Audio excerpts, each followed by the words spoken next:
So here we are back in Birmingham with the Conservatives. The Tories came here thinking Labour had a disastrous conference, that all they had to do was come here, have a rally, a jamboree, rousing speech by Mr Cameron, and off they go to the races, or in their case, the general election.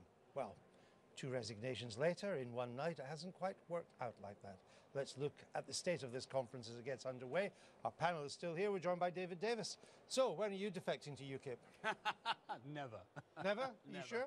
I shall die a Conservative. Maybe quite quickly if I say too much. But you wrote an article in the Mail on Sunday this morning, which was an exocet at the heart of Mr Cameron's whole modernising strategy. You know, it was designed to act as a lever rather than exocet. It was designed to cause trouble. No, it wasn't. We are in the run-in to a general election, as you just said. One of the characteristics of having a five-year fixed-term parliament is the last year is not about government. Last year is about campaigning. It's about actually trying to persuade the people to vote for you. It's important we beat Miliband. Miliband will be a disastrous prime minister, and to do that, we've got to hang on to votes. Otherwise, we'll go to UKIP. But you think the whole modernising strategy was a wrong turn. Yes, that's what the article said. Yeah, I said it's the wrong sort of modernisation. And has that opened the door to UKIP? No. Well, what it's done is it's led a lot of people to become disaffected with Conservative politics, and as you saw in a poll this morning, I think, about a quarter of people have left us since the general election. Three quarters of those have gone to UKIP. So in a way it has, yeah. What do you do to get it right? Who's listening to you? Well, you have to be real Tories. I mean, you've heard today 2 things. I mean, you've heard David Cameron talking about being willing to recommend leaving Europe if we don't get the right deal. I mean, he should have said this a year ago. William Hague didn't say that. No, but David did, you know. And kind of. Well, it's going to be quite hard to back away from it now. I mean, having gone as far as he did. And frankly, we need to take a far more robust stance on a whole series of policies, whether it's English vote, which William Hague didn't go for this morning, or whether it's lower taxes, deregulation, normal, conventional, Conservative policies that have worked for a couple hundred years and haven't stopped working yet. But how many more UKIP defections will there be? I don't think there'll be any more, but...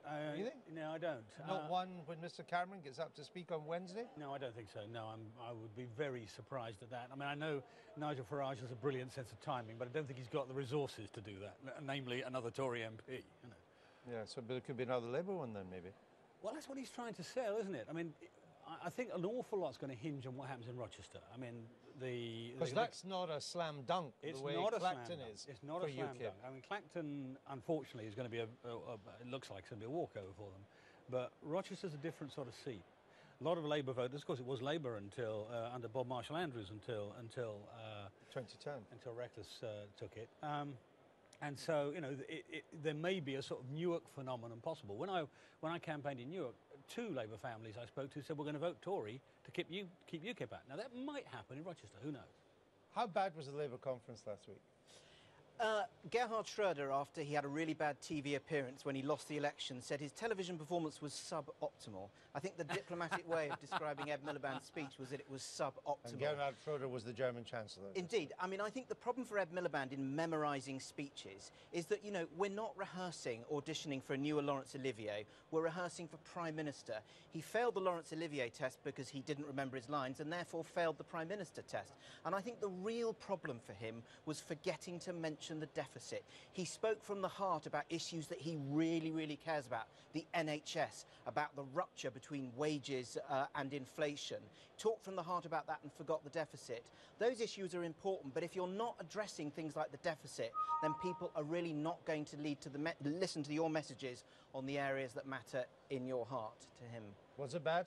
Yep, suboptimal, I'm afraid. I hope that this ends the nonsense of leaders wasting their time learning speeches off by heart. I mean, you could learn a Shakespeare play in the time it takes to learn 70 minutes of, you know, leader speeches are not great literature on the whole. And I think we should just go back to sensible reading what you've written. You could then alter it just beforehand. A lot of things were changing as he was coming up to it. It's not surprising. The speech was changing all the time, that he didn't have time to learn it. And it's a silly gimmick. Work once or twice, and let's have enough of that. But the fact is, despite all the excitement, indeed the derision of Mr Miliband, the Tories are flatlining in the polls at 32%. They've been there almost since that disastrous budget, the omni-shambles of 2012. Labour is still 4, 5, 3 points ahead, depending. Nothing seems to change. and David Cameron is now the leader in trouble. It's almost as if a week is a long time in politics. I thought the Labour conference was suboptimal. It wasn't just flat, it wasn't just low-key. What struck me was how parochial it was. You could have watched the top 2 or 3 speeches without knowing that the borders of Ukraine are now in question, and that the borders of Iraq and Syria are now in question, and there are ungoverned spaces across the Middle East. I hope, because of Friday's discussion in Parliament about military intervention, that this conference will raise its sights a little bit, and you'll see something in Cameron's speech, and possibly even in George Osborne's speech, which is a bit more global and a bit less Westminster. But UKIP, which people had hoped had gone away during the summer, but by people I mean the people at this conference had gone away, it's back with a bang. 2 by-elections now, they're still up at 15% in the polls, the Tories languishing on 32. What's going to change? Well, if UKIP won 3% at the last election, I always thought they would get about 6. But in order for them to fall to 6, they need to be at about 9 or 10 now, and they're still at about 15. So if by the turn of the year they're still in double digits, at that point I think you begin to write off this party's chances. I've had 3 people say to me so far, walking into the conference, well, you know, it'll be, come election day, it'll be fine, people will sober up and so on. You know, it'll be all right in the night. It's not a very good strategy, frankly. And when they get past 5, when they get past 5, they start to bite into our sort of 3-way marginal seats. We got Liberals, Labour and Tories all in contention. And we got about 60 of those in the Midlands and the North. So it really is quite serious. And you know the thing about UKIP being back with a bite, if I may steal one of David's lines, it was interesting when you were interviewing Mark Reckless earlier this morning. He wasn't talking about the EU referendum. He was talking about how he feels he's broken his pledges to the electorate because the Conservatives have, he said, failed on immigration, failed to bring the deficit down, and those sort of bread and butter issues could be really, really potent on the doorstep, which means the Tories have got to run the sort of campaign they ran in Newark, which is a real centre ground, bread and butter campaign where they would then hope to get Liberal, Democrat and Labour voters out to vote tactically against UKIP. But what we've seen today, I think significantly, is Cameron being pushed rightwards. The fact that he's had to say, yes, I would leave Europe. I mean, that which he'd never said before. Never said before. It is a huge stepping stone. It really is a big difference. And it takes the Tory party somewhere else. Now, maybe it'll get them a lot of votes. Maybe it'll get them a lot of votes back from UKIP. It hasn't so but far, I think it has loses a whole lot of people. If you think how alarmed the CBI, the IOD, all of those people are at the prospect that much as they would love a Conservative win, it might mean out of Europe, I think that's quite a frightener. Isn't the lesson for the Conservatives, you can out UKIP? Well, you don't need to, really. I mean, it's quite interesting, this thing. I mean, I agree. I mean, the last week was suboptimal. Hold on, that's enough subs. You know, your conference hasn't got off to the best start ever, you know. I wouldn't just be too... wait, we'll excite you yet. I wouldn't crow too much about that sort. But, no, the point I was going to put, I'm afraid I put a big but in there. What did he do wrong? He did wrong. He left out something incredibly important, the deficit. But how many people outside the M25 ring are thinking about the deficit? I mean, one of the problems we face with Miliband is he's good at politics and bad at economics in a way. You know, he comes up with policies which people love. They're bonkers, you know, price fixing, God knows what else like that, but people do like them. Our problem is going to be about relevance on the doorstep. And so I don't think at the end of the day it will be about Europe. Or that's a sort of character But David, issue. wasn't there a moment of danger for you at the Labour conference that one area where Miliband is potentially vulnerable is not having credibility with business? Who turned up at the Labour conference? The Prime Minister's business ambassador, the head of Airbus, saying we have got to stay in the European Union, leaving the European Union will be danger for business. And the danger is that Europe allows the Labour Party to gain credibility with business. Yeah, I suppose that there is a little bit of truth in that. But I think, you know, when effectively the last straight now, the last 6 months, and people are going to be fussing about prices, jobs, and so on, but very, very parochially. They're not going to say, what does the CBI think about this? What does the IOD think? It's what's happening to me in my town, in my factory, in my office. And that's where the fight's going to be. It won't be at this high level. But a lot of local people... Isn't the truth is that if UKIP stays anywhere near around this level of support, it is impossible for the Tories to win an overall majority? I would say if it's this level of support, it's impossible for the Tories to finish biggest party, even in a hung parliament. And the problem which I've detected this weekend is that the Tories keep trying to win back UKIP voters with cold logic, which is if you vote for UKIP, that's fair. it makes Ed Miliband becoming Prime Minister more likely. UKIP is basically a visceral phenomenon. It comes from the gut. And David Cameron has never found the emotional pitch in his rhetoric to meet that. And I wonder whether on Wednesday you're going to see more of an effort from him to do that. It's just not him. I hope we do. I mean, there's a number of them who will never come back. But they hate all of us. I mean, they hate us, they hate Miliband, they hate the lot, you know. So that argument's not going to even bounce off them. It's not going to touch them.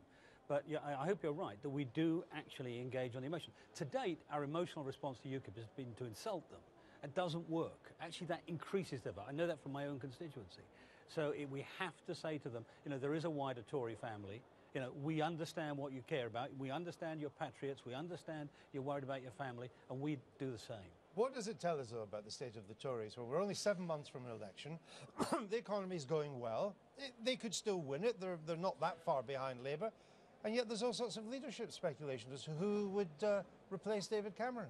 It's extraordinary. I mean, they are doing well. They're in with a shout. It depends. Of course, UKIP has to be kept below 9%. Then they're certainly in with a chance. I find it extraordinary because Cameron, it seems to me, is just the leader that they need. He's one of the few who speaks human, actually talks quite well to people, and doesn't look like a swivel-eyed fanatic, whereas a lot of people behind him do. You know, you look at Grayling and Duncan Smith and Pickles, and they're all kind of driven, ideological men with passionate, you know, very right-wing policies. Nice people. Don't hold back, He Paul. is, he is, you know... He's very anti-swivel-eyist, you know. Right? He is not of the Adams family. He is basically quite human. And I think a lot of the people don't realise how ideological he is himself and how well he's led his party in the direction they all want to go. But they're sort of, you know, you go on about him being this sort of metropolitan moderniser. I don't think that's what he is, really. I think that... This may not be visible from the Guardian offices in the metropolis, you know. Everybody where you are, Polly, is a metropolitan moderniser. And where you are too. And this is indeed true. That's the nature of living in London. The trouble is, when these UKIP people get into Westminster, they're part of Westminster too. It's a very difficult trope. If you can only win by being an outsider, the moment you get in, you're done for. Oh, teeing up nicely for Boris Johnson to be the next leader?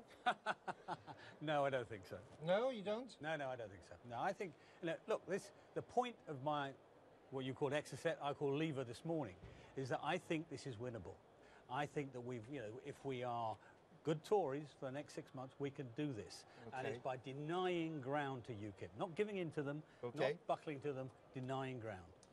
Thank you very much, David Davis, and our panel. They did all right today. Better than normal. Mind you, the bar's not very high. Anyway, that's your lot for today. I'm back here tomorrow at 11 o'clock with the Daily Politics. We'll have live and uninterrupted coverage of George Osborne's speech to the conference. And of course, I'm back next week in Glasgow for the Sunday Politics at the Liberal Democrat Conference. How could you miss that? Remember, if it's Sunday, it's the Sunday Politics. Bye-bye.